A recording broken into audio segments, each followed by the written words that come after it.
সুপ্রিয় দর্শক, সম্পাদকীয়তে স্বাগত জানাচ্ছি আমি রাশেদ লিমন। ৫টি আসনে উপনির্বাচন নিয়ে রাজনীতির মাঠে চলছে আলোচনা। এদিকে বিচার বহির্ভূত হত্যাকাণ্ড নিয়ে সংসদে সরব বিএনপির সংসদ সদস্যরা। এসব নিয়ে আমাদের আজকের সম্পাদকীয় চলমান রাজনীতি। এ নিয়ে আলোচনার জন্য আজ আমাদের সঙ্গে সরাসরি যোগ দিয়েছেন অধ্যাপক doctor Mohammad Habibe Millat, MP Sirajganj ২, advocate Taimur Alam Khandakar, BNP চেয়ারপারসনের উপদেষ্টা, এবং শ্যামল দত্ত, সম্পাদক দৈনিক ভোরের কাগজ। দর্শক, আলোচনায় যাওয়ার আগে দেখে নিচ্ছি আজকের দিনের প্রধান শিরোনামগুলো।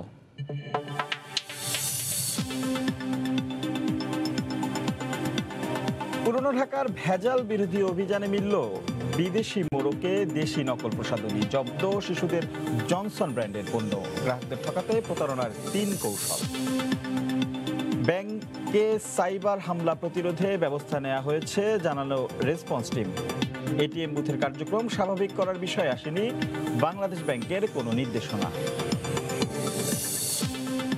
চট্টগ্রামে সিসিটিভি ফুটেজে শনাক্ত হলো হত্যাকারী, ছুরিকাঘাতে ঢাকার বাসিন্দা নিহতের ২ দিন পরে ৫ জন আটক।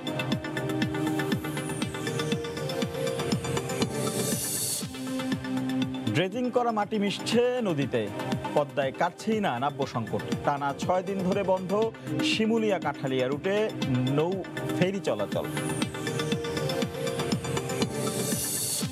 এবং রোহিঙ্গাদের দেখামাত্র গুলির নির্দেশ ছিল। আন্তর্জাতিক অপরাধ আদালতে মিয়ানমারের ২ সেনার স্বীকারোক্তি, উঠে এলো নির্যাতনের ভয়াবহ বর্ণনা।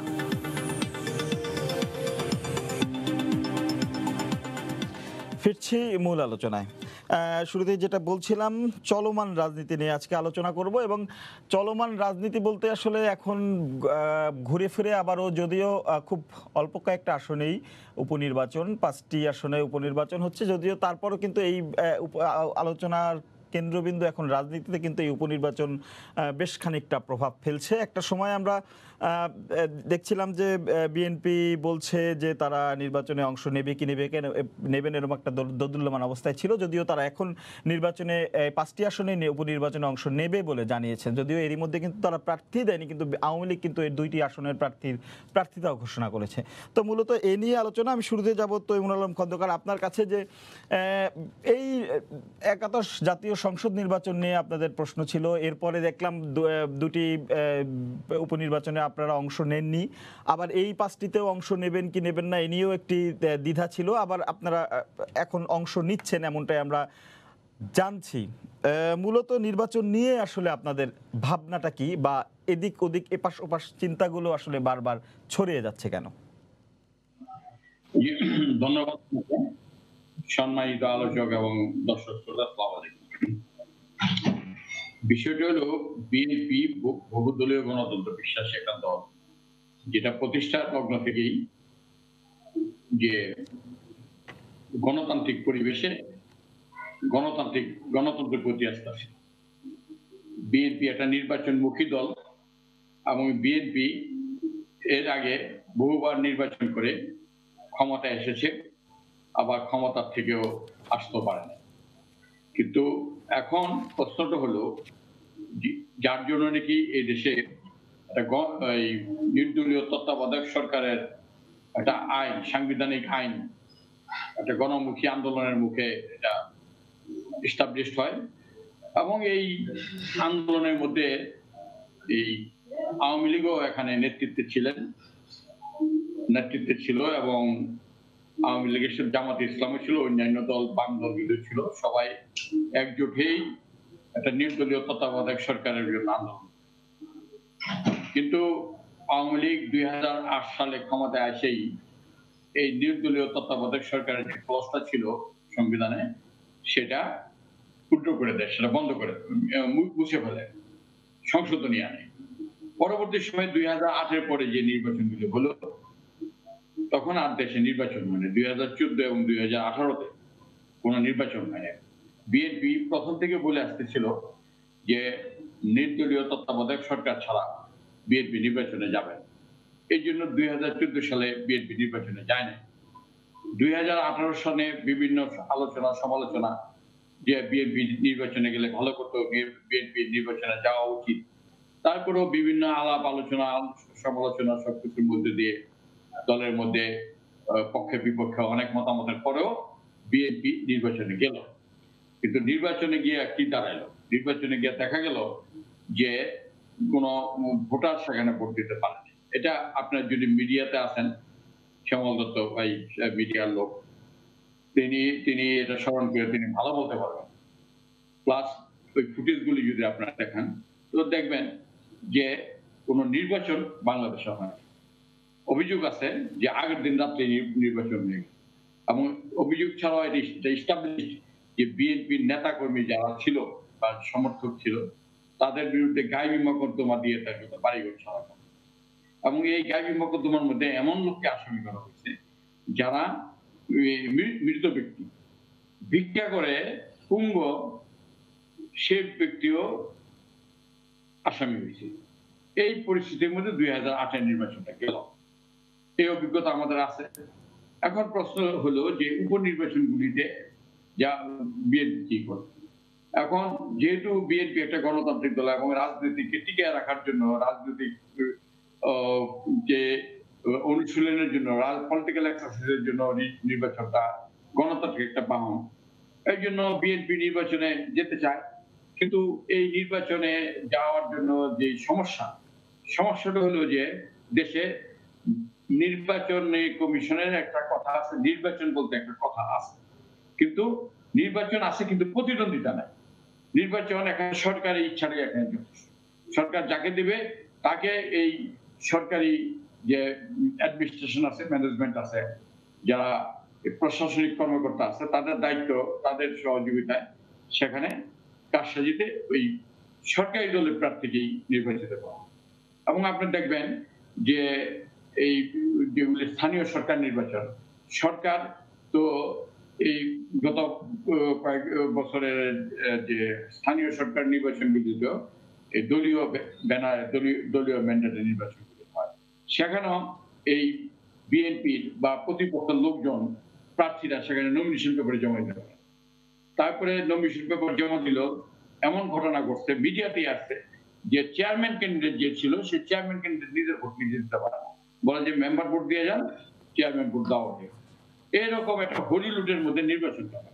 তবে আমাদের স্বাধীনতার চেতনার মূল মন্ত্রটা, স্বাধীনতার চেতনাটা হলো যে 1970-71 সনে যারা নির্বাচিত হয়েছিলেন, এই দেশবাসী যাদেরকে নির্বাচিত করছে তাদের কাছে যদি এই যে এজিয়া ভুট্টু, এই সামরিক জান্তা এই পশুত্ব না করতো, তারা যদি এই যারা নির্বাচিত হয়েছিল তাদের প্রতি, ভোটারদের প্রতি, ভোটাধিকার প্রতি এবং জনগণের ম্যান্ডেটের রায়ের প্রতি সম্মান প্রদর্শন করে যদি তৎকালীন সরকারের কাছে তৎকালীন যারা নির্বাচিত তাদের কাছে ক্ষমতাটা হস্তান্তর করত, তবে তো আর রক্তক্ষয়ী এরকম একটা সংঘর্ষ হইতো না। যাই হোক, রক্তক্ষয়ী সংঘর্ষের পর আমরা দেশটা স্বাধীন হয়েছে।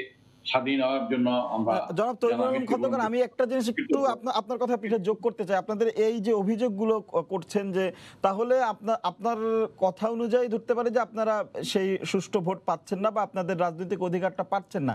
সেক্ষেত্রে সেই অধিকার আদায়ে আপনারা এখন পর্যন্ত কতখানি সোচ্চার ছিলেন নিজেদের? আপনার যদি সরকার, আপনারা বলছেন আপনার অভিযোগ আপনার কথা অনুযায়ী সরকার দিচ্ছে না, তাহলে সেই অধিকার পেতে বা সেই অধিকার আদায় করতে আপনারা কতখানি সোচ্চার ছিলেন বা আছেন বা কতটুকু পেরেছেন? বিষয়টা হলো আপনার এই দেশের রাজনীতির ট্রেন্ডটাকে আপনার দেখতে হবে। অনেকে রাজনীতি করেন কিন্তু আমাদের দেশে সুবিধাবাদী, সুবিধাভোগী এবং সুযোগ সন্ধানী লোকের তো অভাব নেই। দল যখন ক্ষমতায় থাকে তখন অনেক লোকই দলের পক্ষে থাকে। দল যখন ক্ষমতায় থাকে না তখন ওষুধ খাওয়ার জন্য দলের অনেককে খুঁজে পাওয়া যায় না। যারা বড় বড় কথা বলছে তাদের যাদের রিংটোনে বাঁচত, এই মোবাইলের রিংটোনে দেখছি শুনছি যে আমি মেজর জিয়া বলছি। এখন সেই রিংটোনে ওই লোকই তার টেলিফোন করলে অন্য সুর পায়। অতএব এই দেশের সুবিধাবাদীদের কারণে অনেক রাজনৈতিক দলগুলি যখন ক্র্যাকডাউন হয়, এই রাজনীতিতে উত্থান পতন আছে এবং ক্র্যাকডাউন হয়, ব্রেকডাউন হয়, সেখানে তখন আর অনেককে খুঁজে পাওয়া যায়। জি জি, জনাব তৈমুর আলম খন্দকার, আপনার কাছে আবারও ফিরবো। আবারও ফিরবো। আমি আমরা একটু মাঠে আছি, জনাব আমরা হাবিবে চেষ্টা মিল্লাত করতেছি। আপনার কাছে যেতে চাই, যে অভিযোগগুলোর কথা আপনারা শুনলেন, আমরা শুনলাম যে নির্বাচন এলেই বিএনপি আসলে এই যে অভিযোগগুলো নির্বাচন কমিশনের প্রতি অনাস্থা কিংবা নির্বাচন ব্যবস্থার প্রতি তাদের যে অনাস্থা, সেটি কিন্তু আসলে 5 জানুয়ারির নির্বাচনে দেখেছি আমরা যে অনাস্থা দিয়ে তারা আসেনি, এবং তিনি যেটি বললেন যে এর তার অভিযোগ অনুযায়ী 30 ডিসেম্বরের নির্বাচনেও একই অবস্থা হয়েছে। এবং তিনি যে অনুপ্রবেশকারীর কথা বললেন, যে সুবিধাভোগীর কথা বললেন, এর একটি ঝলক কিন্তু আসলে আমরা দেখেছি আপনাদের ঢাকা 18 আসনের যে মনোনয়ন ফর্ম বিক্রির ক্ষেত্রে, যে একটি আসনে 56টি মনোনয়ন পত্র, দলীয় মনোনয়ন পত্র বিক্রি, এটাও কি আসলে একটু মানে খটকা লাগে কিনা? সব মিলে আসলে আপনি কিভাবে দেখছেন বিষয়গুলো? ধন্যবাদ আপনাকে, ধন্যবাদ আলোচক বৃন্দ এবং দর্শকদের। আপনি জানেন বাংলাদেশ আজকে করোনায় 180 দিন পার করছে, অর্থাৎ 6 মাস পূর্তি করলো। প্রথম 8ই মার্চে একজন করোনা শনাক্ত হয় এবং আজকে 6 মাস। এই সময়টিতে আসলে মানুষের পাশে থাকা, মানুষের সেবায় কাজ করা আমাদের রাজনীতিবিদদের বড় ভূমিকা।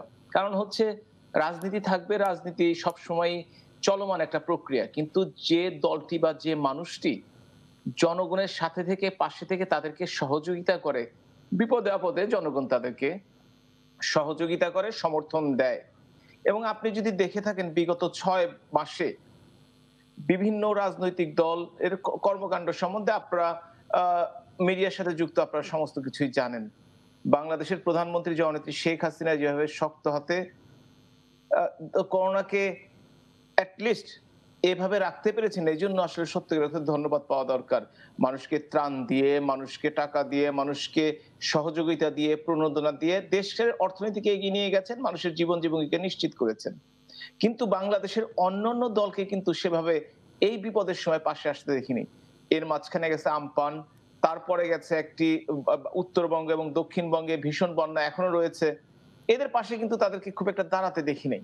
শুধুমাত্র টিভিতে বা ওই সকাল বিকাল সাংবাদিক সম্মেলন করে আসলে জনগণের সাথে, জনগণের পাশে কতটুকু থাকা সম্ভব আমি আসলে বুঝতে পারি না। যাই হোক, যে কথা বলছিলেন 5টি নির্বাচনের কথা, আপনারা জানেন বাংলাদেশ আওয়ামী লীগ ইতিমধ্যেই 3টি নির্বাচনী আসন পাবনা, নাটোর, নওগাঁ এবং ঢাকা 5-এর কনফার্ম করেছে। বিএনপির পক্ষ থেকেও কিন্তু পাবনার নমিনেশনটি কনফার্ম করা হয়েছে এখন, এবং তারা মনোনয়ন ফর্ম বিক্রি শুরু করেছে, এবং আমি বৃহস্পতিবার থেকে হয়তো শনিবারের মধ্যে তারা সিদ্ধান্ত নিয়ে নেবেন। এটা একটা ইতিবাচক দিক। সেই ইতিবাচক দিক দিয়েই বলতে পারি যে 70 সনের আসলে তৈমুর ভাই অত্যন্ত শ্রদ্ধেয় ব্যক্তিও, এলাকায়ও জনপ্রিয়, এবং সাথে সাথে যে দলটি তিনি করেন অন্তর দিয়েই করেন, এটুকু আমি বুঝি। কিন্তু ওনার মতো ত্যাগী নেতাদের জন্য আসলে ওই দলটি যথেষ্ট উপযুক্ত কিনা আমি জানি না। আসলে এটা উনি ভালো বলতে পারবেন, কারণ উনি একবার মেয়র নির্বাচন করতে গেলেন, আগের রাতে ওনার অনিচ্ছায় ওনাকে বসে পড়তে হলো। কিংবা উনি যে দলের মধ্যে যে প্রভাবটা প্রতিপত্তি দেওয়ার সিদ্ধান্ত গঠনে থাকা উচিত ছিল, সেই সুযোগ তিনি কতটুকু করতে পারছেন সেটা আমি আসলে জানি না। এবং এই জন্য তিনি কিন্তু একটি সঠিক কথা বলেছেন যে অনেকেই মেজর জিয়ার সেই রিংটোন এখন কিন্তু হয়তো কোনো গায়িকার হয়তো একটা গান বাজে বা অন্য কিছু বাজে। কথাটা একদম সঠিক বলেছেন, কারণ এই ধরনের দলে এটাই স্বাভাবিক। যে দলটি তৈরি হয়েছে যখন একজন সামরিক আইন প্রশাসক বা যুগ্ম সামরিক প্রশাসকের তত্ত্বাবধানে এবং সামরিক আইনের বিধিনিষেধ ভঙ্গ করে বিভিন্ন সুবিধাভোগীদের দিয়ে ক্যান্টনমেন্টে বসে তৈরি হয়, তখন বিপদে পড়লে তো রিংটোন থাকবে না, এটাই স্বাভাবিক। তবে তৈমুর ভাইদের মতো নেতা আছে বলে বিএনপি কিন্তু এখনো টিম টিম করে চলছে, না হলে মুসলিম লীগ যেভাবে বিলুপ্ত হয়ে গেছে ওনাদেরও কিন্তু সেই অবস্থা হওয়ার পথে কিন্তু হওয়ার কথা ছিল। তো যাই হোক, আমি যে কথাটি বলতে চাচ্ছি সেটি হচ্ছে যে তত্ত্বাবধায়ক সরকার কিংবা এই ধরনের আলোচনা সত্যিকার অর্থে এখন আর আসবে না। আমরা কি চাই? আমরা চাই জনগণের অংশগ্রহণে, জনগণ দ্বারা নির্বাচিত সরকার এবং প্রত্যেকটি দলের নির্বাচনে অংশগ্রহণ। কেউ যদি নির্বাচনে না এসে, বিএনপির কথা বলছি, 14 সন নির্বাচন প্রতিহত করার চেষ্টা করে, স্কুল পুরায়, গাছ অবরোধ ডাকে, গাছ কেটে ফেলে, কিংবা 600 স্কুল পুড়িয়ে দিয়ে নির্বাচনে অংশগ্রহণ না করে প্রতিরোধ করার চেষ্টা করে ব্যর্থ হয়, ব্যর্থ মানুষদের কিন্তু আসলে সত্যিকার অর্থেই মানুষ ততটা কাছে পেতে চায় না। পরবর্তী সনে 2000 পরবর্তী কিন্তু স্থানীয় সরকার নির্বাচনগুলোকে ওনারা অংশগ্রহণ করেছেন, এবং সিটি কর্পোরেশন নির্বাচনে 5টি জিতেছিলেন এবং তারা কিন্তু সেটাকে বলেছে নির্বাচন ঠিক হয়েছে, কিন্তু কোনটা হারলেই কিন্তু নির্বাচন ঠিক হয়নি বলে হই হই রই রই কাণ্ড শুরু হয়ে যায়। সাথে সাথে আপনি যদি খেয়াল করে দেখেন, পরবর্তী 18 সনের নির্বাচনে কিন্তু ওনারা নির্বাচনে অংশগ্রহণ করার জন্য পূর্ণ প্রস্তুতি নিয়ে চলেছিলেন, কিন্তু ওনারা আবার যে কাজটি করলেন সেই ঐক্য করলেন, ঐক্যের মাধ্যমে যাদেরকে ওনারা নিজের দল থেকে নমিনেশন, কোন সিটে 3 জন, কোন সিটে 2 জন, কোন সিটে আগের দিন প্রার্থী বদলানো হলো, কোন দিনে নিয়োগ বাণিজ্যের কথা তো স্পষ্ট তাদের জন্য। এবং যারা অন্য দল থেকে আসলো, তাদের জনপ্রিয়তা না থাকার কারণে জোট টিকিয়ে রাখার সাথে তাদেরকে নমিনেশন দেওয়া হলো, জনপ্রিয় লোকগুলো কিন্তু বাদ পড়ে গেল। এই কারণে কিন্তু পরবর্তীতে তারা নির্বাচনে অংশগ্রহণ করেও নির্বাচনের দিন আগেই তারা কিন্তু নির্বাচন থেকে সরে দাঁড়ালেন, অফিসিয়ালি বা আনঅফিসিয়ালি। কিন্তু এরপর যদি নির্বাচন সম্বন্ধে কোনো প্রশ্ন থাকতেই পারে, আমাদের দেশে নির্বাচন শতভাগ নির্ভেজাল নির্বাচন হবে সেটা কিন্তু ঠিক নয়, কিন্তু যদি জনগণ সাথে থাকতো বিএনপি বা তাদের ঐক্য জোটের পক্ষে, তাহলে কিন্তু জনগণ পথে নামতো। আমি একটা নির্বাচনী এলাকায় জনগণকে পথে নামতে দেখি নাই 300-র মধ্যে। দ্বিতীয়টি হচ্ছে, আমি শুনেছিলাম যে 300 এমপি ক্যান্ডিডেট নির্বাচন কমিশন ঘেরাও করবে, বিএনপি থেকে, কেন্দ্র থেকে বলা হলো। 300 জন নয়, 3 জনকেও আমি দেখিনি আসলে, ইনফ্যাক্ট একজনকেও দেখি নাই। এবং নির্বাচনের পরে যে তারা কোনো সত্যিকার অর্থে, আমি বলি না যে আন্দোলন করে আগুন দিয়ে মানুষ মারুন কিংবা পেট্রোল দিয়ে বাস উড়িয়ে দিন, এগুলোর কথা না, কিন্তু গণতান্ত্রিক আন্দোলনের তো ভাষা আছে, সেই ভাষাগুলো ব্যবহারের ক্ষেত্রেও তারা কিন্তু খুব একটা সফল হতে পারেন নাই। এমনকি তাদের নেত্রী বেগম খালেদা জিয়া যখন ওই অফিসে নিজ অবরোধ থেকে অবরুদ্ধ হয়ে পড়লেন, সেই সময়টিতে 40-50 জন পুলিশ বাড়িটিকে ঘিরে রেখেছিল, মহিলা পুলিশ সহ। সেই সময়টিকেও কিন্তু 5-10 জন লোককে ওই অফিসে আশেপাশে যেতে দেখা যায় নাই। এই ধরনের দলে এই ধরনের ঘটনাই ঘটে, বিপদের সময় রিংটোন চেঞ্জ হয়, দলের নেত্রীকে রক্ষা করতে কেউ এগিয়ে যায় না। আমি শুধুমাত্র বলবো, বিএনপির আজকে অনেক বয়স হয়েছে, 40 বছরের বেশি পুরনো একটি দল, তাদের উচিত গণতান্ত্রিক পন্থায় এসে, যে গণতন্ত্র বাংলাদেশে ফিরিয়ে দিয়েছে, জিয়া রহমান বহুদলীয় গণতন্ত্র দিয়েছে, এইসব আসলে কথা বলে শান্তি পাওয়া যেতে পারে, আত্মতৃপ্তি পাওয়া যেতে পারে, কিন্তু এই স্বাধীন দেশে যারা স্বাধীনতার যুদ্ধে বিরোধিতা করেছেন, সেই জামাত, সেই সমস্ত মানে মৌলবাদী দলকে, আরো দু একটি মৌলবাদী দলকে রাজনীতি করার সুযোগ করে দেওয়ার জন্য, যিনি দেশে গোলাম আজম, যাকে দেশে ফিরিয়ে আনা হয় সেই সময়টিতে, এতে কিন্তু স্বাধীন বাংলাদেশের মানুষ, স্বাধীনতার পক্ষের মানুষ আপনাদের সাথে থাকতে চায় না। আমি জানি আপনি, যদিও আপনার ব্যাপারে কোনো কথা নাই, কিন্তু আপনাদের কথা বলছি আমি। সুতরাং আমি যেটা বলি সেটি হচ্ছে যে আমাদের অবশ্যই, উনি 70-এর নির্বাচনের কথা বলেছেন, 70-এর নির্বাচন জনগণ ভোট দিয়েছে, ভোটের ক্ষমতা না দেওয়ার জন্য জনগণ সংগ্রাম করেছে বঙ্গবন্ধুর নেতৃত্বে। কিন্তু 14 সন কিংবা 18 সনের নির্বাচনে বিএনপির পক্ষে ভোট করেছে, বিএনপির পক্ষে জনগণ ছিল, বিএনপির জনগণ রাস্তায় নেমেছে, আজকে পর্যন্ত আমি কিছু শুনি। হামলা মামলার কথা হতেই পারে, রাজনীতিতে হামলা মামলা জুলুম একটু একটু থাকে, সেটা যদি কোনো দল মেনে নিতে না পারে, তাহলে তো সেই দলের রাজনীতি করার আসলে কোনো দরকার নাই। তারা সুশীল সমাজের মতো থাকবে, তারা ঘরে বসে কনফারেন্স করবে, এখন যেহেতু ঘরের বাইরে যাওয়া যায় না, ওয়েবিনার করবে, এবং তারা বেশ জ্ঞানীর মতো কথা বলবে, কোনো প্ল্যান দিবে, এই কাজগুলো করবে। আমি শুধু একটি কথা বলি, বিএনপি আজকে প্রায় 12 বছর এবং 2 বছর, 14 বছর ক্ষমতার বাইরে, 14 বছর।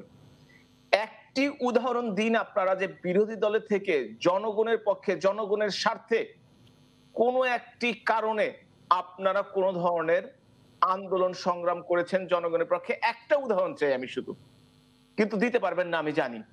কিন্তু আওয়ামী লীগের সময় কিন্তু এই 12টি বছরে বাংলাদেশ কিন্তু নিম্ন মধ্যম আয়ের দেশে পরিণত হয়েছে, বাংলাদেশ কিন্তু ভ্যাকসিন হিরো হয়েছে, বাংলাদেশের জিডিপি কিন্তু 7 ক্রস করে 8.1-এ চলে গেছে, বাংলাদেশে কিন্তু মানুষ এখন 3 খাদ্যে স্বয়ংসম্পূর্ণ হয়েছে, বাংলাদেশে কিন্তু হ্যাঁ কিছু দুর্নীতি আছে, কিন্তু যে পরিমাণ উন্নয়ন হয়েছে বিগত 50 বছরের ইতিহাসে সেই ধরনের উন্নয়ন কিন্তু হয় নাই। সুতরাং আমরা, আমাদের অবশ্যই কিছু লিমিটেশন আছে, আমাদের সীমাবদ্ধতা আছে, কিন্তু সেই সীমাবদ্ধতা অতিক্রম করে আমরা আমার সাফল্য দেখাতে পেরেছি। কিন্তু আমরা শুধু বিএনপির সমালোচনা করি না, আমরা যখন কথা বলি আমরা সমালোচনা করি এবং আমাদের সাফল্যের কথা তুলে ধরি। কিন্তু বিএনপি বা অন্যান্য দল যখন কথা বলে তখন শুধু আওয়ামী লীগের সমালোচনা করে, কিন্তু নিজেদের সাফল্য দেখানোর জি, মতো কিছু নাই। ধন্যবাদ হাবিব মিল্লাত। আমি ফিরবো আবার আপনার কাছে। আমি একটু যেতে চাই শ্যামল দত্তর কাছে। দাদা, যে বিষয়টি গত কদিন ধরেই আসলে করোনা বলি বা এর পরবর্তীতে বিএনপির রাজনীতিতে অনেকটা আসলে তাদের চেয়ারপারসনের মুক্তির দাবি কেন্দ্রিক হয়ে গিয়েছিল। জাস্ট বেশ কিছুদিন ধরে এই কয়েকটি আসনের উপনির্বাচনকে ঘিরে তারা যখন বিভিন্ন জায়গায় কথা বলছেন, বিভিন্ন ফোরামে কথা বলছেন, তখন কিন্তু কিছু রাজনৈতিক বক্তব্য আমরা পাচ্ছি। এর মধ্যে যদি গতকালকে দেখেছি মির্জা ফখরুল ইসলাম আলমগীর, দলের মহাসচিব, তিনি একটি কথা বলেছেন যে এখন সময় এসেছে রাজনৈতিক পট পরিবর্তনের। এর আগেও তিনি একদিন বলেছিলেন যে যে কোনো মহামারীর পরে একটি রাজনৈতিক পরিবর্তন আসে, সেটা হয়তো এখন সেই সময়। কিন্তু এর প্রেক্ষিতে কিন্তু আওয়ামী লীগের যে সাধারণ সম্পাদক, তিনি কিন্তু ওবায়দুল কাদের কিন্তু বলেছেন যে রাজনৈতিক বা সরকার পরিবর্তন করতে হলে জাতীয় নির্বাচন, অর্থাৎ আগামী জাতীয় নির্বাচন পর্যন্তই অপেক্ষা করতে হবে। তো এই বিষয়ে কিছুটা হলে উত্তপ্ত এই রাজনৈতিক অঙ্গন। পাশাপাশি যেমনটি তৈমুর আলম খন্দকার সব কিছুতেই আসলে সরকারের তাদের আন্দোলন সংগ্রাম বা তাদের যে অধিকার আদায়ের যে কথা তারা বলছিলেন সেটি আদায় করতে পারছেন না, সরকারের চাপের কথাই বলছেন। যদি হাবিব মিল্লাত বলছেন বিএনপি এখন পর্যন্ত যে জনগণের গণতান্ত্রিক কোনো আন্দোলন গড়ে তুলতে পারে নাই বলেই দলটি ব্যর্থ। শ্যামলদা, আপনার কাছে জানতে চাচ্ছি আপনার অবজারভেশনটা কি? ধন্যবাদ আপনাকে। এটা ঠিক যে যে পৃথিবীতে বিভিন্ন মহামারীর পরবর্তী সময়ে বিশ্বজুড়ে রাজনৈতিক পরিবর্তন কিছু আসছে, কিন্তু তার সঙ্গে বাংলাদেশকে বা বর্তমান বিশ্বকে মেলালে কিন্তু ঠিক হবে না।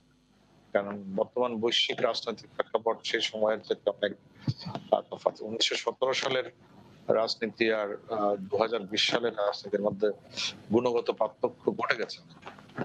আবার এটাও ঠিক যে বিএনপি কে শুধুমাত্র এই একটি বর্তমান পরিস্থিতি দিয়ে মূল্যায়ন করাটাও সঠিক হবে না। আপনাকে দেখতে হবে সামগ্রিক অর্থে রাজনৈতিক পরিস্থিতিটা কোন অবস্থায় আছে। আমি গত সপ্তাহে একটা লেখা লিখেছিলাম যে এই মুহূর্তের সবচেয়ে ঐতিহাসিক রাজনৈতিক সিদ্ধান্ত হচ্ছে বেগম জিয়ার মুক্তি। এই কারণেই আমি লিখেছি এটা। আমি মনে করি যে এটা আমাদের রাজনীতির একটা টার্নিং পয়েন্ট হতে পারে যদি উভয় পক্ষ বিষয়টাকে সেভাবে নেয়। এখন এই সুযোগটি করে দিয়েছেন মাননীয় প্রধানমন্ত্রী। আমরা অনেকেই বলি যে এই যে গত 21শে আগস্ট যে ঘটনাটি ঘটে গেল, এই 21শে আগস্টের বেদনাদায়ক ঘটনা 2004 সালে, সেটি অনেকেই আমি দেখেছি অনেক রাষ্ট্রবিজ্ঞানী বা অনেক রাজনৈতিক বিশ্লেষক লিখেছেন যে এটা কফিনে শেষ পেরেক ঠুকে দিয়েছে আমাদের যে সহমর্মিতা বা সহযোগিতা রাজনীতি আওয়ামী লীগ বিএনপি যাই বলে না কেন। সেই জায়গাতে আমি এখনো মনে করি সেই কফিনের শেষ পেরেকটি খুলে আবারও একটা সহযোগিতা রাজনীতি সম্ভব, সেই স্কোপটি মাননীয় প্রধানমন্ত্রী করে দিয়েছেন। কারণ একটা জিনিস খেয়াল করেন, বিএনপির চেয়ারপারসন বেগম খালেদা জিয়া এই যে আজকে মুক্ত জীবনযাপন করছেন, এটি কিন্তু করতে হয়েছে একটি আবেদনের প্রেক্ষিতে, এবং আবেদনটি করতে হয়েছে দলের পরিবর্তে তার পরিবারের সদস্যকে। এবং তিনি কেন পরিবারের সদস্যকে বাছাই করেছেন তার পেছনেও যদি আপনি বিশ্লেষণ করতে যান তাহলে দেখবেন দল যে কথাগুলো বলেছিল, আপনার মনে আছে যখন 2017 সালে বেগম জিয়া গ্রেফতার হন, তখন বিএনপির দল থেকে যে কথাগুলো বলা হয়েছিল যে আইনি প্রক্রিয়ার মধ্যে তারা মুক্ত করবেন বা লাখ লাখ লোক জেলখানায় যাবেন, মাঠের আন্দোলন দিয়ে তারা মুক্ত করতে পারবেন, কার্যত সেই কাজগুলো দলটি তৈরি করতে পারেনি। এবং এই ব্যর্থতাটির কারণেই বেগম জিয়াকে শেষ পর্যন্ত এমন একটি অপশন বেছে নিতে হয়েছে যে অপশনটি আসলে তার জন্য খুবই কিছুটা আত্মঘাতীয়।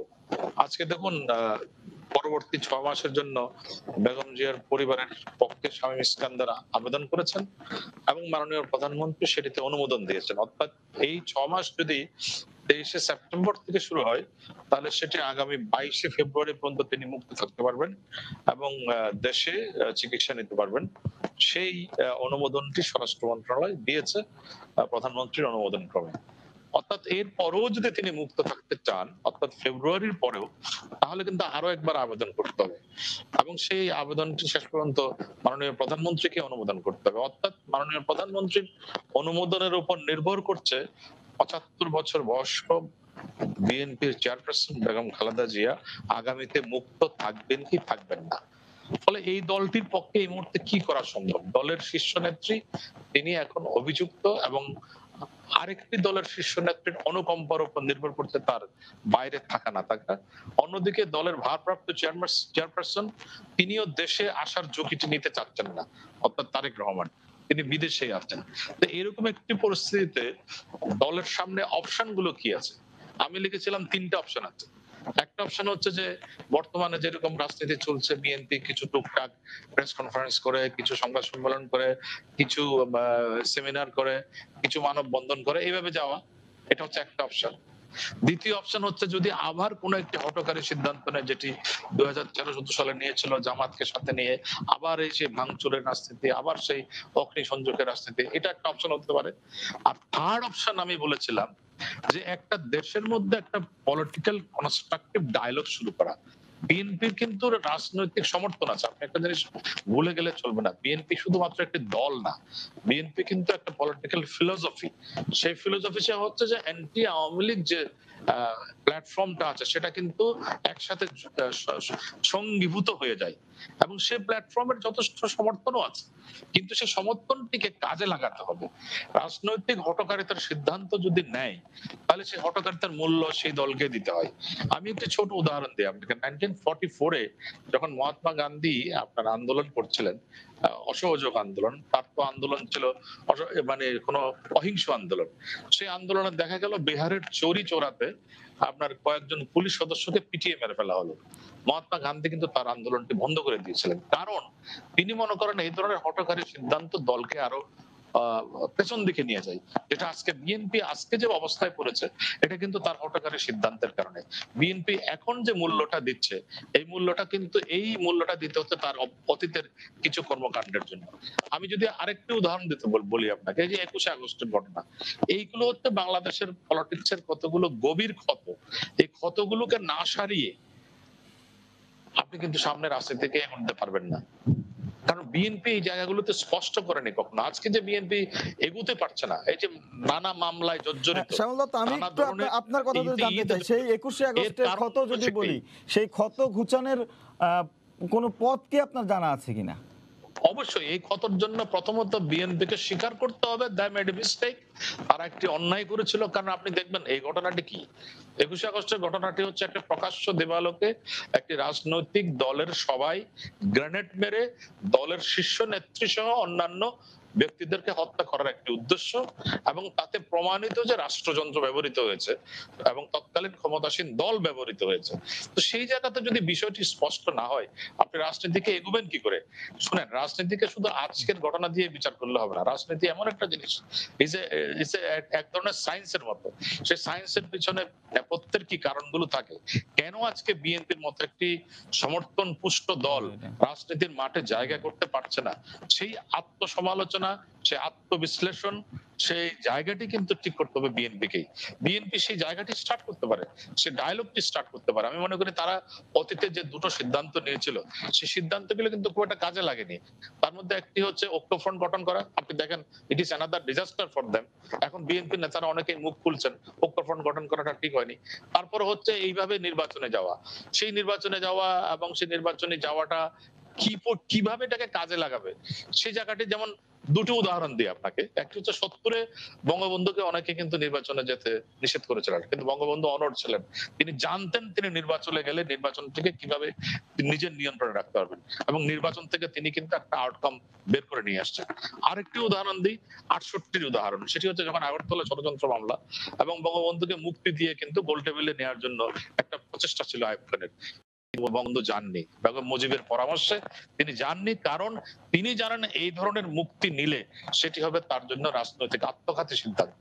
রাজনীতিতে আত্মঘাতী সিদ্ধান্ত নিলে তার মূল্য দলকেই দিতে হয়। আজকে বিএনপির যে আত্মঘাতী সিদ্ধান্তের দায়, সেটা বিএনপিকে নিতে হবে, এবং যদি এখান থেকে বেরও হতে হয়, সেটা বিএনপিকে বের হওয়ার জি পথ জি, বের করতে হবে। শ্যামল দা, আবারও ফিরবো আমি আপনার মনে কাছে। করি আমি একটু পথ আছে, আমি পথটি রচনা করতে হবে বিএনপিকে নিজেকেই। জি, আমরা ফিরবো আবার আপনার কাছে। আমি একটু তৈমুর আলম খন্দকারের কাছে আবার যেতে চাই। যে বিষয়টি আসলে আমরা শুনছিলাম, যেটি হাবিবি মিল্লাত কিংবা শ্যামল দত্ত দুজনেই বলছিলেন যে বিএনপির হঠকারী সিদ্ধান্তই বিএনপির এই বর্তমান অবস্থার জন্য দায়ী। আপনি কি বলবেন?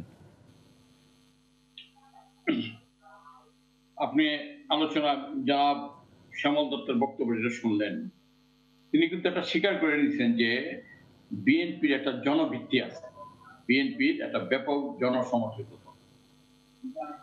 এখন রাজনৈতিক যে গ্রামার, সেই গ্রামারটা হলো যে কেউ যদি হেরে যায়, কোনো কারণে যদি তার রাস্তাটা যদি পিচ্ছিল থাকে এবং সে যদি হুঁচট খেয়ে যায়, তখন সিচুয়েশনটা তার বিরুদ্ধে গিয়ে দাঁড়ায়। এরকম হুঁচট আওয়ামী লীগকেও খেতে হয়েছে। আওয়ামী লীগও 21 বছর তারাই বলে যে আমরা কথা বলতে পারি নাই, আমাদের কথা বলতে দেওয়া হয় নাই, আমরা ক্ষমতায় ছিলাম না, বিভিন্ন কথা বলে। তবে এইটাও আমি সমর্থন করি না। একদল আরেক দলকে সম্মান করতে হবে, সম্মান জানাইতে হবে, তাকে স্পেস দিতে হবে। যে ক্ষমতায় থাকবে তার গুরু দায়িত্ব থাকবে বিরোধী দলকে তার সাংবিধানিক অধিকার করে দেওয়া। 1972 সনে যে আমাদের দেশে যে একটা সংবিধান হয়েছে, প্রণয়ন হয়েছে, সেই সংবিধানটা কিন্তু একটা, আমি মনে করি মনোযোগ দিয়ে পড়লে দেখা যায় একটা সুন্দর সংবিধান। এই সংবিধানের আর্টিকেল 3য় চ্যাপ্টারে যেটা বলা আছে, 26 থেকে 44 পর্যন্ত কিছু অধিকার দেওয়া আছে। একটা নাগরিক কি কি অধিকার সে পালন করতে পারে। এই এবং একটা সংবিধানটা হলো it is a contract in between the state and the citizen, যে একটা রাষ্ট্র একটা নাগরিককে কি কি সুযোগ সুবিধা, সেই হিসাবে যে সুযোগ সুবিধা, সমাবেশ করার অধিকার, রাজনীতি করার অধিকার, মনের ভাব প্রকাশ করার অধিকার, যা যা আছে সবকিছু এই বর্তমান সরকার এটাকে পদদলিত করে দিচ্ছে। এই সরকারের পক্ষে যারা থাকে, যারা আছে, তাদের 14 দল বা আওয়ামী লীগ, তাদের কাছে তাদের জন্য আইনটা একভাবে প্রয়োগ হয়, আর যারা আমরা আছি আমাদের জন্য এই দেশের একই আইন অন্যভাবে প্রয়োগ হয়। এই দেশের একটা গোষ্ঠী আছে, সেটা তাকে বলা হয় আমলা, এবং তারা হলো ব্যুরোক্রেট। এই ব্যুরোক্রেটরাই কিন্তু জজ মিয়া নাটক করছে। আমি নিজেই স্বীকার করতেছি, কেউ এখন উত্থাপন করেন নাই, কিন্তু কথা আমি নিজে দিয়ে বলতেছি। কিন্তু সেই ব্যুরোক্রেট তো আপনাদেরই ব্যুরোক্রেট ছিল। এই দায় কিন্তু আবার একটা আমাদের রাজনৈতিক দলের উপর চাপিয়েছে। কিন্তু এই ব্যুরোক্রেটরাই এখন হত্যা করছে না জনাব তরুণ খন্দকার, তৎকালীন সরকার হিসেবে সেই ব্যুরোক্রেসির দায় আপনারা এড়িয়ে যেতে পারেন কিনা? আমরা তো সেই ব্যবস্থা নিছি। আমরা তো একে সমর্থন করি না। কোন এই যে গত শনিবারে শ্যামলদা বলছেন, ওনার একটা লেখা, গত শনিবারে নয়াদিগন্তে আমার একটা আর্টিকেল বেরিয়েছে যে এই যে 164 এর ব্যাপারে পুলিশের পাশাপাশি ম্যাজিস্ট্রেট কতটুকু দায়বদ্ধ। কিন্তু এখানে প্রশ্ন হলো, আমাদের দেশে ম্যাজিস্ট্রেসি বলেন আর পুলিশ বলেন আর যখন আমলা বলেন, যে যখন ক্ষমতায় থাকে সে খুশি না হইতে চাইলো তাহলে কিভাবে খুশি করানো যায়, সেই খুশি করানোর জন্য তার ব্যস্ত। যেমন এই স্বাধীনতা যুদ্ধের প্রশ্নে একটা বইয়ের মধ্যে আমি পড়ছি, সেটা প্রকাশ্যে বলি, সেটা একে খন্দকার যে বইটা লেখছেন, সেখানে তিনি বলছেন যে গোয়েন্দারা কোনোদিনই সত্য কথাটা সরকারের কাছে উপস্থাপন করে না। গোয়েন্দারা ওই কথাটাই উপস্থাপন করে যে কথাটা হলো সরকার প্রধান খুশি হবে। সরকার কিভাবে খুশি হবে? কারণ আমাদের দেশের যে সংবিধানের 48 গ ধারা অনুযায়ী রাষ্ট্রপতি যতই ক্ষমতার মালিক হোক, কিন্তু মাননীয় প্রধানমন্ত্রীর লিখিত কনসেন্ট ছাড়া রাষ্ট্রপতি কোনো ক্ষমতা প্রয়োগ করতে পারে। অর্থাৎ প্রমোশন বলেন, পোস্টিং বলেন, যাই বলেন, আমলাদের সবকিছু হইলো প্রধানমন্ত্রী।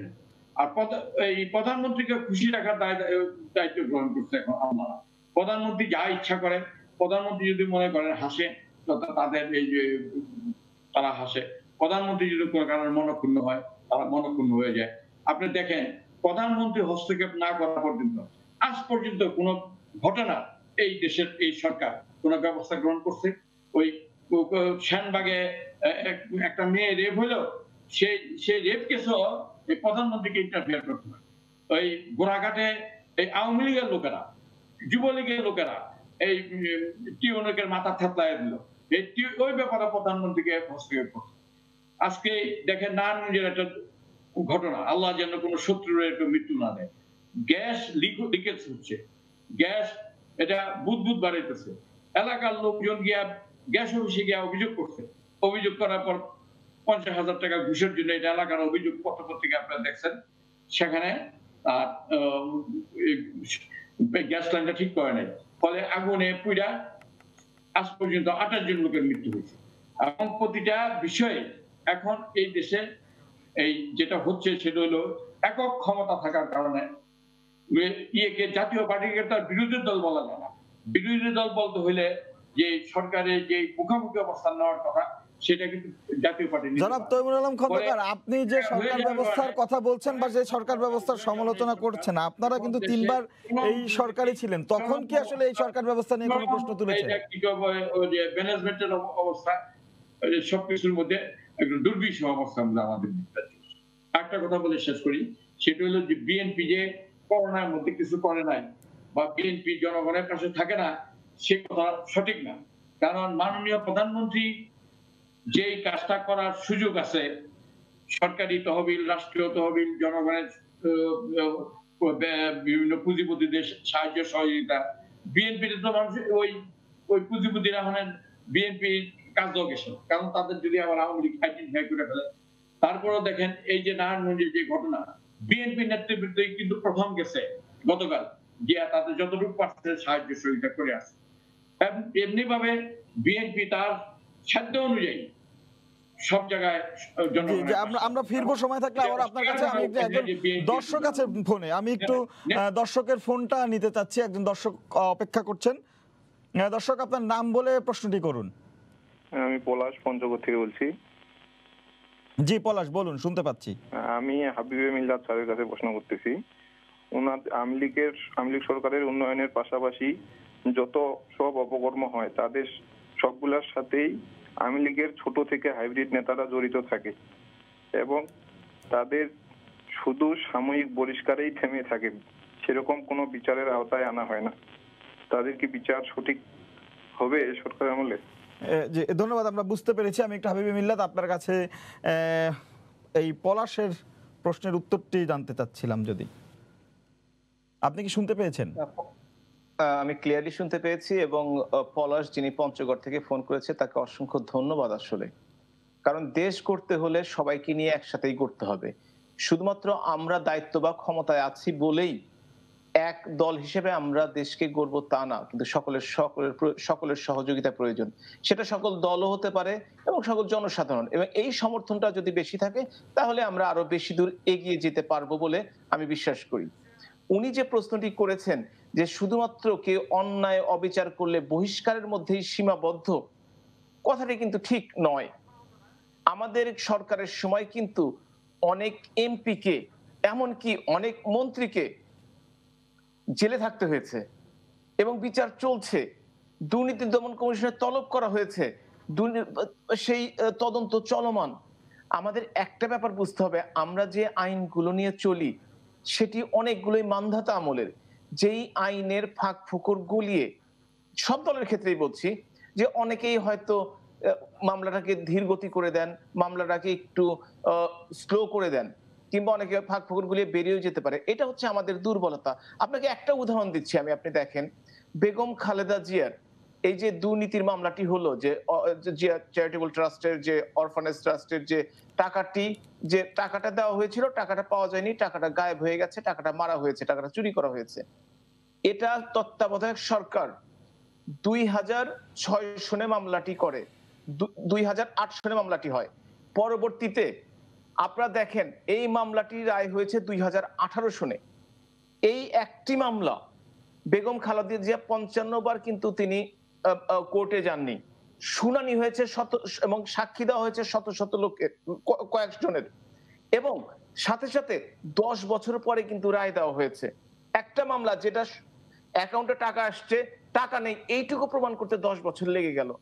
এখন আপনি যাদের কথাই বলে থাকেন, সেই হাইব্রিড কিংবা আমার দলের কোন নেতা, বিরাট দল, বড় দল, ক্ষতি, এই ধরনের অন্যায় কেউ না কেউ করতেই পারে, তার সাথে সবাই জড়িত নয়। কোটি কোটি যার সমর্থক, কিছু কিছু মানুষ করতেই পারে, সেটা দায়িত্ব স্বীকার করে নিচ্ছি, কিন্তু তাদের কিন্তু বিচারের প্রক্রিয়া রয়েছে। আমরা ইচ্ছে করলেই কিন্তু জিয়াউর রহমানের মতো মার্শাল লতে যে শত শত দেশপ্রেমিক সামরিক অফিসারদের একদিনে ফাঁসি দিতে পারি না। আমরা ইচ্ছে করলেই কিন্তু কাউকে অন্যায় ভাবে ধরে এনে, হয়তো বা 2-1 জায়গায় ঘটতেও পারে, কিন্তু সবগুলো ক্ষেত্রে যে ইচ্ছা করলে আমরা আইনের বাইরে যেতে পারি না। বঙ্গবন্ধুর যে হত্যাকাণ্ড, সেই 1975 সনের 15 আগস্টের কালরাত্রিতে, সেটার বিচার পেতেও 40টি বছর লেগেছে, 40 বছরের বেশি লেগেছে আসলে। এবং আপনি একটা কথা চিন্তা করেন, সেটা কিন্তু স্পেশাল ট্রাইব্যুনালে করা হয় নাই, সেটা করা হয়েছে সাধারণ বিচারিক আদালতে, যাতে এই নিয়ে কোনো প্রশ্ন না করেন। মাননীয় প্রধানমন্ত্রী জননেত্রী শেখ হাসিনা চান স্বচ্ছতা এবং সুবিচার, এই জন্যই এই ঘটনাগুলো ঘটছে। আপনারা দেখেন, আমরা কিন্তু আমাদের সময়কার কোনো মামলা ফেলে রাখিনি। যেমন জিয়াউর রহমান হত্যাকাণ্ডের মামলাটি, যেটি অবশ্যই বিচার, একজন তিনি মুক্তিযুদ্ধের সময় একটা সেক্টর কমান্ডার ছিল, পরে অনেক কিছু করেছেন যার জন্য আমরা হয়তো তার প্রতি সন্তুষ্ট না, কিন্তু আমরা চাই জিয়াউর রহমানকে কারা হত্যা করলো জানতে। কিন্তু এই বেগম খালেদা জিয়া ক্ষমতায় থাকার সময়টাই কিন্তু মামলাটি আর এগোয়নি, মামলাটি শেষ হয়ে গেছে। সুতরাং আমাদেরকে চিন্তা করে দেখতে হবে। আপনি যে পঞ্চগড়ে পলাশ ভাই প্রশ্নটি করেছেন, আপনার ধৈর্য ধরুন। মাননীয় প্রধানমন্ত্রী জননেত্রী শেখ হাসিনা যতদিন দায়িত্বে আছেন, ক্ষমতায় আছেন, ইনশাল্লাহ প্রত্যেকটি অপরাধের বিচার হবে এবং সুবিচার হবে। তবে আমাদের মতো কেউ কেউ যদি আইনগতভাবে কোনো সুবিধা নিয়ে কিংবা কোনো কিছু করে আইনের ফাঁক দিয়ে বেরিয়ে যায় অন্যদের সুবিধা নিয়ে, সেটাও কিন্তু হতে পারে, কিন্তু সেটা কিন্তু আইনের আওতায় থাকতে হবে, দেখতে হবে যে সেটা যেন কম হয়। এবং বাংলাদেশের মানুষজন যত সোচ্চার হবে, যত সমর্থন দিবেন, যত জনগণ সংগঠিত হবে, ততই প্রত্যেকটি বিচারের রায় দ্রুত হবে এবং প্রত্যেকটি বিচারের রায় সঠিক হবে। জনাব হাবিব মিল্লাত, তৈমুর আলম খন্দকার যে অভিযোগগুলো করেছিলেন তার প্রেক্ষিতেই কিন্তু আসলে শ্যামল দত্ত কিন্তু তার বক্তব্যে বলেছিলেন যে যে জটটা তৈরি হয়েছে, সেই জটটা তৈরি করতে তিনি একটি তার কথা মতো একটি ডায়লগের কথা বলছিলেন, এবং সেটি তিনি বলছিলেন যেমন বিএনপিকে এগিয়ে আসতে হবে, সরকারকেও আসলে এই মুহূর্তে এই রাজনৈতিক জটটা খুলতে সরকারকে এ বিষয়ে আন্তরিক হতে হবে। আপনারা আসলে এ ধরনের একটি বিষয় নিয়ে দুই দল বসে বা সার্বিকভাবে আলোচনা করে এই জট কাটানোর ব্যাপারে সরকার বা আওয়ামী লীগ কতখানি আন্তরিক? আমি আমি একটু বলি, আমি কিন্তু ওই ধরনের ডায়লগের কথা বলিনি, আমি বলছি অন্যরকম ডায়লগ। সে ডায়লগটা হচ্ছে যে এই যে একটু আগে তৈমুর আলম খন্দকার যেটি বললেন, যে তারা বুঝতে পারছেন যে তাদের সময়ে সেই ভুলগুলো বা যে অতীতের যে অন্যায়গুলো সেগুলো আমলাতন্ত্রের ছিল। এই ডায়লগটা প্রথমে নিজের দলের ভিতর শুরু করতে হবে, মানে স্বীকারোক্তির কথা বলছিলেন আপনি? স্বীকারোক্তিটা করতে হবে। এখানে যে আমি একটা জিনিস আপনাকে আপনাকে যেটা শুরুতে বলেছিলাম, যে রাজনৈতিক ক্ষত যদি সারাতে হয়, আর ওই রাজনৈতিক দলকেই সেটি উদ্যোগ নিতে হয়। এখন ধরুন সরকারের দিক থেকে তো একটা ডায়লগ ওপেন করা হয়েছে, করা হয়নি? বেগম জিয়াকে মুক্তি দিয়ে, এটা এক ধরনের ডায়লগ না? বেগম জিয়াকে এই যে সরকারের বিএনপির দলকে বাদ দিয়ে পরিবার থেকে আবেদন করা হলো, সেই পরিবারের আবেদনে সরকার ইতিবাচক সাড়া দিল, এটা কি একটা ডায়লগ না এক ধরনের? এর মধ্যে কি আপনি মনে করেন উইদাউট ডায়লগ হয়েছে এমনি এমনি? অবশ্যই কোথাও না কোথাও একটা ডায়লগ হয়েছে, এবং সেই ডায়লগের ইতিবাচক রেজাল্ট কি দেখিনি আমরা? গত 15 আগস্ট তো কই বেগম জিয়া জন্মদিন পালন করেননি। দিজ আর দ্য ডায়লগের ফল এগুলো, আপনাকে মনে করতে হবে। এই যে আপনার সরকার যে বেগম জিয়াকে আরো 6 মাস মুক্ত থাকার জন্য অনুমোদন দিল, আর বেগম জিয়া যে 15 আগস্ট জন্মদিন পালন করলো না, এটা কি কোনো একটা ডায়লগের ফসল না? আপনার কি মনে হয়? ফলে এই জিনিসগুলো হচ্ছে কনস্ট্রাকটিভ ডায়লগ, আমি এগুলোর কথা বলছিলাম। এবং তার মধ্য দিয়ে একটা ইতিবাচক রাজনীতির ধারা সূচিত করা, সেটি যদি করতে পারেন, হয় আজকে না হয় বিএনপি একটা মানে খারাপ সময় পার করছে, আগামী দিন ভালো সময় আসবে না তার নিশ্চয়তা দিয়ে কি করে বলবেন আপনি? এবং আওয়ামী লীগ যে 21 বছর অত্যন্ত কঠিন সময় পার করেছে, সেই কঠিন সময় পার করে তারা কি আবার একটি শক্ত মাটিতে এখনো পা রাখছে না? সেরকম বিএনপিও আগামীতে হয়তো রাখবে। আমি বলছি BNP is not only a political party, it is a political philosophy. সেই ফিলোসফিটা বাংলাদেশে এক্সিস্ট করে, এটা ব্যাখ্যা করতে গেলে আরো লম্বা টকশো লাগবে, আমি সেটাতে যাচ্ছি না। এই ফিলোসফিটা বাংলাদেশে থাকবে, আওয়ামী লীগ অ্যান্টি আওয়ামী লীগ পলিটিক্স বাংলাদেশে থাকবে, এটা বাস্তবতা। এবং সেই অ্যান্টি আওয়ামী লীগ পলিটিক্স এর প্রতিনিধিত্ব করছে এই মুহূর্তে বিএনপি। সুতরাং বিএনপির ভিত্তি নিয়ে বা বিএনপির সমর্থন নিয়ে এটা নিয়ে কোন রকমের তর্কের বিষয় না। This is a inherent political সিস্টেমের মধ্যেই এগুলো আছে। কিন্তু প্রশ্ন হচ্ছে সেই জায়গা থেকে বিএনপি যে গর্তের মধ্যে পড়ে গেছে, সেখান থেকে কিভাবে উঠে আসবে, এটা কিন্তু ঠিক করতে হবে বিএনপিকেই। এটা আওয়ামী লীগ টেনে তুলবে না। আওয়ামী লীগ এটা করা, আওয়ামী লীগের দিক থেকে কোনো ইনিশিয়েটিভে এই জিনিসটা হবে না। আওয়ামী লীগ এখন একটা ধরেন বল থ্রো করে দিয়েছে বেগম জিয়াকে মুক্ত করে দিয়ে, আওয়ামী লীগ ধরেন একটা গুড জেস্টার দেখিয়েছে।